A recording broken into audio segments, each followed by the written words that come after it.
वंदे मातरम, जय भारत।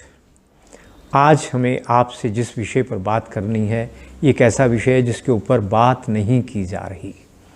शायद इसमें से कुछ बातें तो ऐसी हैं जो प्रभु कृपा से हमारे ध्यान में आई, अधिकांश लोगों के ध्यान में विषय नहीं है। हो सकता है कोई इक्का दुक्का हो जिनको इसका ध्यान हो, पर फिर भी इस विषय को ठीक से प्रस्तुत करने की ज़रूरत है। हमें ऐसा लगता है कि माताओं को और संतानों को जन्म के समय ही जब उसका प्रसव होता है, उसी समय उसको जीवन भर के लिए बीमार होने के लिए अभिशप्त कर दिया जाता है, उसका जीवन नष्ट कर दिया जाता है। और ये सब होता है आधुनिकता के नाम पर, आधुनिक चिकित्सा के नाम पर, और हम इसको सहज स्वीकार करते हैं। मैं आपको बताता हूँ क्या क्या हो रहा है। पहली गड़बड़ तो शुरू हो जाती है जब माँ के पेट में बच्चा आता है, तो उस समय उसको डॉक्टर के पास बार बार जाना पड़ता है और उसको मल्टीविटामिन, कैल्शियम, फॉलिक एसिड और ये सब कुछ देना शुरू कर देते हैं। वो सब के सब सिंथेटिक हैं, कृत्रिम हैं, फैक्ट्री में बने हैं, इंडस्ट्रियल प्रोडक्ट हैं, शरीर में जाकर वो पचते नहीं। केवल कैल्शियम की बात करें तो कैल्शियम की गोलियों के ऊपर रिसर्च पेपर हैं दुनिया भर के, जो ये कहते हैं उनको खाने से लगभग 86% हृदय रोगों से मृत्यु दर और बीमार होने की प्रतिशत बढ़ जाता है। यानी 100 लोग यदि हृदय रोगी होते थे तो ये गोलियां खा के 186 होते हैं। अब बच्चों को, माताओं को, सबको कैल्शियम खिलाते जा रहे हैं, और वो भी कितना, कई सौ मिलीग्राम। चीन में तो किसी को कैल्शियम नहीं खिलाया जाता। पिछले 3000 साल में एक भी महिला को कैल्शियम की कमी के कोई प्रमाण नहीं मिले हैं, जबकि उनको दूध भी नहीं मिलता है। जिनके पास जूता पहनने को नहीं होता था, उनको दूध कहाँ से मिलेगा? तो ये कैल्शियम की गोली, जितनी गोलियाँ, आयरन की गोली, ये सब एक बहुत बड़ी समस्या है। आप कहेंगे तो क्या करें? हम आपको एक सिक्किम के डॉक्टर की घटना बताते हैं। भारत से वो सिक्किम में गए, इस विषय की उनको अच्छी समझ थी, तो लिखते हैं 12 साल तक जो माँ बनने वाली जो माताएं हैं, जिनके गर्भ है, उन सबको हमने कोई कैल्शियम, कोई फॉलिक एसिड, कोई आयरन नहीं दिया। क्या दिया उनको? केवल ये कहा, आप बाजरे की रोटी एक समय रोज़ खाओ, थोड़ा खाओ पर खाओ ज़रूर। सिक्किम थोड़ा ठंडा प्रदेश है, तो वहाँ गर्मियों के मौसम भी पच जाता होगा बाजरा। उनको खिलाया, 9 मास तक उनको वही दिया, और उसके बाद 9 मास के बाद बच्चे का जन्म जब हुआ, बच्चा बड़ा हुआ, कहते मैं 12 साल तक देखता रहा, एक भी महिला के घुटने में दर्द नहीं, एक की भी रक्त की, हेमोग्लोबिन की कमी नहीं, ना बच्चे में ना माँ में कोई कमर दर्द, घुटना दर्द, कोई कैविटी दांत में एक भी नहीं। यानी केवल बाजरा यदि हम खा लेते हैं तो सारे मिनरल्स की, सारे विटामिन की, सारे पोषक तत्वों की कमी पूरी हो जाती है। हम उससे बहुत दूर चले गए हैं। हम तो वो खा रहे हैं ब्रेड बिस्कुट, जिससे हम बीमार हो रहे हैं। तो ये पहली समस्या, आधुनिकता के नाम पे माताओं को, बच्चों को गर्भ में ही बीमार बनने की व्यवस्था कर दी है हम लोगों ने। दूसरा, जब माँ मेरे परिवार में हुआ और मुझे बहुत बुरा लगा, कहा था सिजेरियन मत करना, ऑक्सीटोसिन का इंजेक्शन मत लगाना। ऑक्सीटोसिन का इंजेक्शन लगा दिया, वैक्सीनेट भी बच्चे को पैदा होते ही कर दिया, और सिजेरियन भी किया। ऑक्सीटोसिन के कारण जो संतान जन्म लेती है, जीवन भर मानसिक रूप से दुर्बल रहती है, उसकी इम्यूनिटी नहीं बनती, और बहुत जल्दी वो लड़का लड़की जो बच्चा है वो युवावस्था में प्रजनन की स्थिति में आ जाता है। 7, 8, 9 साल में ही वो संसर्ग की इच्छा करने लगता है, जो 18-20 साल में होना चाहिए। दूसरा, जो सिजेरियन किया उसके कारण भी तो माता और बच्चा दोनों दुर्बल हो जाते हैं। जो अपनी शक्ति से बच्चा पैदा होता है वही स्वस्थ और सबल होता है। फिर बच्चे के साथ एक और दुर्घटना होती है। 9 मास तक जो बच्चा माँ के गर्भ में रहा, हमने देखा है बचपन में, उस बच्चे का जन्म दीपक की रोशनी में होता था, और आज क्या होता है, हज़ारों वाट के बल्ब जल रहे हैं। जन्म लेते ही बेचारा उस रोशनी के साथ उसके दिमाग का टकराव होता है, उसकी आंखों को झेलना पड़ता है। तो कोई बताने की ज़रूरत है, उसके लाखों स्नायु कोश मर जाते हैं, उसकी आंखें भी दुर्बल हो जाती हैं, और फिर शोर वहाँ पे, इतनी ध्वनियाँ होती हैं। हम 40 दिन तक बच्चे को दीपक के प्रकाश में रखते थे और वहाँ पे केवल मंत्र, माँ की आवाज़ या दाई की आवाज़, कोई आवाज़ नहीं।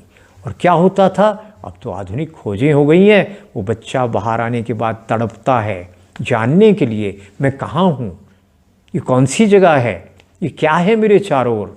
और इस संघर्ष में उसके करोड़ों स्नायु कोष जो सुप्त अवस्था में हैं वो जागृत हो जाते हैं, क्रियाशील हो जाते हैं, डॉर्मेंसी से वो एक्टिवेट हो जाते हैं, सक्रिय अवस्था में आ जाते हैं। तो बच्चा क्या होता है, बहुत बुद्धिमान बनता है। इस संभावना को ही खत्म कर दिया और हो रहा है, फिर कह रहा हूँ, आधुनिकता की और समझदारी के नाम पर ये मूर्खताएं हो रही हैं। एक और देखिए आप, जैसे ही बच्चे का जन्म हुआ उसकी गर्भनाल तुरंत काट दी जाती है। कितनी भयंकर पीड़ा होती होगी उस बच्चे को, आप कल्पना करें। 8 मिनट भी यदि प्रतीक्षा कर लें तो गर्भनाल में रक्त प्रवाह बंद हो जाता है। उसके बाद काटें तो दर्द ही नहीं होती। वो पहला अनुभव बाहर आने के बाद उसका 2 अनुभव, पहले तो प्रकाश और दूसरा गर्भनाल काटने के, 2 पहले उसके दिमाग में एक नकारात्मक प्रभाव पड़ते हैं। वो बच्चा क्या बनता है, कायर बनता है, डरपोक बनता है और बदला लेने की प्रवृत्ति उसमें पैदा हो जाती है। अच्छा मानव बनने की संभावनाएं कम हो जाती हैं। एक और मूर्खता है, फिर बच्चे को बहुत देर तक माँ से अलग कर देते हैं, जबकि विदेशों में अब शुरू हो गया है। बच्चा बाहर आया, नहलाना नहीं, धुलाना नहीं, गर्भनाल भी अभी नहीं कटी, तुरंत उसको माँ के पेट के ऊपर लेटा देती हैं। वो अनुभूति उसकी देर तक बनी रहनी चाहिए जिस संवेदनाओं के साथ वो 9 मास तक रहा है। उसके बाद 7-8 मिनट के बाद गर्भनाल जब रक्त प्रवाह बंद हुआ, काटी और बच्चे ने अपनी माँ का दूध पी लिया, जिसको कोलेस्ट्रम बोलते हैं, और वो उसकी जो है अपना सुरक्षा तंत्र बहुत मजबूत हो गया। वो अमूल्य पदार्थ है माँ का जो पहला दूध है, जो तुरंत बच्चे के पेट में गया। वो जितनी देरी हो जाए उतना प्रभाव कम हो जाता है। तो बहुत बलवान, बहुत स्वस्थ बच्चा रहेगा उसके बाद जब उसके पेट में चला गया। तो फिर उसके बाद स्नान बच्चे को करवाने का काम उसके बाद होता है। ये है वैज्ञानिक तरीका। अभी हमारे एक गुजरात में मित्र हैं, वो हेड ऑफ द डिपार्टमेंट रहे हैं आयुर्वेद के, तो अब तो रिटायर हो गए हैं। उन्होंने क्या किया, वनवासियों से सीखो चिकित्सा करना। माँ को, अब आप सोचिए, सुबह आप पेट साफ करने के लिए जाते हैं, आपको कहा जाए लेट कर पेट साफ करो, कितना कठिन हो जाएगा। वनवासियों का तरीका, बैठकर प्रसव करवाते हैं वो लोग, ऊंची जगह पे बिठाते हैं, गर्भ का दबाव नीचे की ओर होता है और आसानी से प्रसव बाहर आता है। घुटनों का दबाव पड़ता है पेट के ऊपर, माँ को ज़्यादा कष्ट नहीं होता है, आसानी से। तो उन्होंने गुजरात में यही किया, डॉक्टर हितेश जानी ने, और इसको उन्होंने पेटेंटाइज एक तरह से प्रैक्टिस का हिस्सा बना दिया। तो ये होना चाहिए। बस पग पग के ऊपर मूर्खताएं हो रही हैं। फिर हमारी लड़कियों के साथ एक और बड़ा भारी अत्याचार किया जाता है। जब किसी के संतान होती है तो मई जून की गर्मी में 48 डिग्री तापमान हो तो भी उसको हम ठंडा पानी नहीं देते हैं 40 दिन तक, कच्चा पानी नहीं देते हैं, अजवाइन इत्यादि उबाल कर ही देते हैं।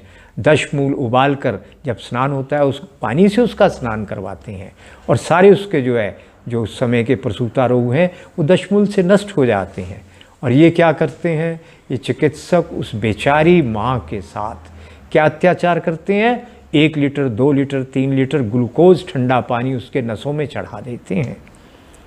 बस वो जीवन भर के लिए बीमार होने के लिए अभिशाप मिल गया उस लड़की को। वो पतली दुबली लड़की, स्वस्थ लड़की 2-3 साल के अंदर फूल कर पूरा फुटबॉल ड्रम बन जाती है, एकदम चलने फिरने के योग्य नहीं रहती, जीवन भर वात रोगों का शिकार बन जाती है। ये क्या है आधुनिक चिकित्सा, ये तो शाप है। इसकी अच्छी चीज़ों को लेना चाहिए, पर जो मूर्खताएं हो रही हैं ये तो रुकनी चाहिए।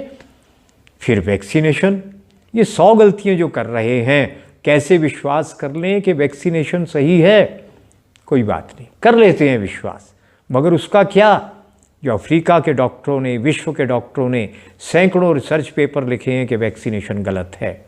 वो एटीन्यूटेड, कमज़ोर किया हुआ जो आपने रोगाणु शरीर में डाल दिया, वो कब सक्रिय होकर आपको बीमार बना देगा कोई पता है? अफ्रीका के एमडी डॉक्टरों ने आरोप लगाया है कि जो ग्रीन मंकी से जो आप बता रहे हैं हमको एड्स आया, ये सच नहीं है। उन्होंने लिखा है, उन सबको दबाया। आप नेट पे देखिए, conspiracyplanet.com पर जाकर देखिए, वो बता रहे हैं कि ये सब तो हमको पोलियो वैक्सीन में मिलाकर दिया गया है, एड्स कैंसर दिया गया है हमको। इस प्रकार का जो सब कुछ चल रहा है, तो कैसे विश्वास कर लें कि वैक्सीनेशन उनकी इम्यूनिटी को बढ़ा रही है? शक है। जीवन भर के लिए बीमार कर देने की व्यवस्था वैक्सीनेशन के द्वारा की गई है। विश्वास नहीं है तो mercola.com अमेरिकन डॉक्टर की साइट पे जाओ, एमडी डॉक्टर है, MERCOLA.com। उनकी सर्च ऑप्शन में जाकर लिखिए वैक्सीनेशन, सैकड़ों रिसर्च पेपर मिलेंगे जो आपको ये बताएंगे वैक्सीनेशन में डले हुए प्रिजर्वेटिव, एटीन्यूटेड जर्म्स सही नहीं है। उसके विरोध में पूरी विकसित देशों की जनता खड़ी है, पर कोई सुनता नहीं है। फिर जब बच्चे का जन्म हो गया उसके बाद उसको जहर खिलाना शुरू कर देते हैं आप, पैसे खर्च करके। वो क्या है, उसको कहते हैं बेबी फूड। एक भी बेबी फूड बिना केमिकल के नहीं है, वो आप उसको खिला रहे हैं। बीमार बीमार बीमार बनाने के बच्चों का जीवन नष्ट करने का गर्भ में रहते रहते ही व्यवस्था कर दी जाती है आधुनिकता के नाम पर। यहीं पे रुकते नहीं है, उसके बाद साल में 2-2 बार स्कूलों में डीवॉर्मिंग की जा रही है बच्चों की। जहर है वो, कीड़े मरे ना मरे, आपका बच्चा मरता है। हर बार उसके स्नायु कोश करोड़ों नष्ट हो जाते हैं, लाखों नष्ट हो जाते हैं और बच्चा कमज़ोर होता जाता है। आप हमारा वीडियो देखिए, आयुर्वेद की एक नहीं 100 औषधियाँ हैं डीवॉर्मिंग की, वो करिए। ऐसी ऐसी औषधियाँ हैं जिससे बुद्धि बच्चे की तेज़ हो जाएगी, पेट के कीड़े भी मर जाएंगे। साल में 1-2 बार क्या करना पड़े तो 4 बार भी कर दो, तो वही करिए। डीवॉर्मिंग करना बिल्कुल बंद करिए। आप उसके ऊपर सूचना जो दी गई है नेट पे पढ़िए, कितने भयानक रोग लगते हैं डीवॉर्मिंग के कारण। फिर टेटनस का टीका, छोटी सी चोट लगी अब टेटनस का टीका लगा रहे हैं। उसमें लड़कियों को बांझ बना देने की क्षमता है। अब आपको अपनी बेटियों को बांझ बनाना है तो लगाओ टेटनस का टीका, और आपकी इम्यूनिटी को समाप्त कर देता है। इस समय भारत में एक संत की कृपा से लाखों बच्चों को स्वर्ण प्राशन दिया जा रहा है ना। उस स्वर्ण प्राशन से बढ़कर इम्यूनिटी के लिए और कोई टीका नहीं हो सकता है। सोने से बढ़कर क्या होगा? अपने बच्चों को स्वर्ण प्राशन करवाइए, आपके बच्चे खूब बुद्धिमान, प्रतिभाशाली, मजबूत, बलवान, स्वस्थ बनेंगे। अंत में हमारा एक निवेदन है, हमने जो बातें आपको बताई ये एक दिन में ठीक नहीं होने वाली। हम जनमत तैयार कर रहे हैं, इसके लिए थोड़ा कष्ट परेशानी तो उठानी पड़ती है। कीमत दिए बिना कुछ नहीं मिलता, कीमत चुकानी पड़ती है। हमको आदत पड़ गई है सरकार करे सरकार करे। अरे सरकार ही नहीं करेगी तो फिर तो आपको दुर्दशा होनी है। हम क्या करेंगे? हमने शुरुआत किया है और आप में बहुत लोग ऐसे हैं जिन्होंने प्रयास करना शुरू कर दिया है बिगड़ी परिस्थितियों को ठीक करने के लिए। आइए मिलकर इस परिस्थिति को सुधारने का प्रयास करें। और आपके लिए एक अच्छी सूचना, हमारी किताब जो पहले 1000 छपी थी वो तुरंत सारी की सारी समाप्त हो गई। लोगों ने बहुत पसंद की और हमने पिछले 5-7 महीने से उसके ऊपर खूब मेहनत करके उसकी कई कमियों को दूर किया है। और उसमें कुछ सामग्री और नई जोड़ी है, जिसमें सबसे मूल्यवान सामग्री है श्रेष्ठ संतानों को जन्म कैसे दें। माँ के पेट से ही, गर्भ में ही हम सुभाष चंद्र बोस, अब्दुल कलाम कैसे पैदा करें, विवेकानंद, स्वामी दयानंद कैसे पैदा करें, ये सारा संभव है। ये जानकारी भी उसमें जोड़ी गई है। यदि आप ये किताब लेना चाहें तो 1 अप्रैल के बाद ये किताब उपलब्ध हो जाएगी। आप एक व्हाट्सएप नंबर होगा, उस पर सूचना डालिए, हम आपको जो है किताब उपलब्ध करवाएंगे। पर कृपया फ़ोन मत करिएगा उस नंबर के ऊपर। दूसरी एक बढ़िया सूचना, आप यदि हमारे साथ यहाँ आकर आवासीय शिविर करना चाहें तो एक नंबर वहाँ पे दिया हुआ होगा, उसके ऊपर व्हाट्सएप करिए, आपको जानकारी आएगी आवासीय शिविर करने की। आइए, पिछले 10-12-11 महीने से आवासीय शिविर बंद पड़े हैं हमारे इस कर्फ्यू काल में, अब शुरू कर रहे हैं। लगभग 100 लोगों के बैठने की व्यवस्था हमने की है, ठहरने की व्यवस्था बाहर कहीं की है। तो आपको हम प्रशिक्षण देंगे। ऑनलाइन प्रशिक्षण लेना है वो भी करवाएंगे। तो आप उसके लिए एक दूसरा नंबर दिया जाएगा, उस पर व्हाट्सएप करिए, फ़ोन नहीं। एक दिन में 400 संदेश आएंगे, हमारा कार्यालय कैसे संभालेगा फ़ोन को? हमारी समस्या को समझिए। इसलिए संदेश देकर 2-4 दिन प्रतीक्षा करिए, जवाब ना आए फिर संदेश डाल दीजिए, कभी कभी चूक भी हो जाती है। तो आइए एक स्वस्थ, समृद्ध और प्रतिभाशाली भारत के लिए मिलकर प्रयास करें और ये खराब परिस्थितियों को बदलने के लिए कुछ काम करें। हमारे पूर्वज तो फांसी चढ़े, गोली खाई, हम थोड़ा कष्ट नहीं कर सकते? हम महंगा पेट्रोल नहीं खरीद सकते, डीजल नहीं खरीद सकते अपने देश को आगे ले जाने के लिए? वो व्यक्ति अपने घर में पैसा नहीं ले जाता है, वो पैसा इस देश के लिए लगाता है, उसके खाते में 1-2 लाख से ऊपर कभी पैसा नहीं होता। वो गलती कर सकता है, गलत नहीं हो सकता, ये मेरा पूरा विश्वास है।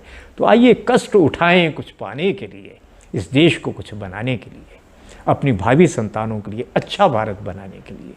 धन्यवाद, नमस्कार, वंदे मातरम।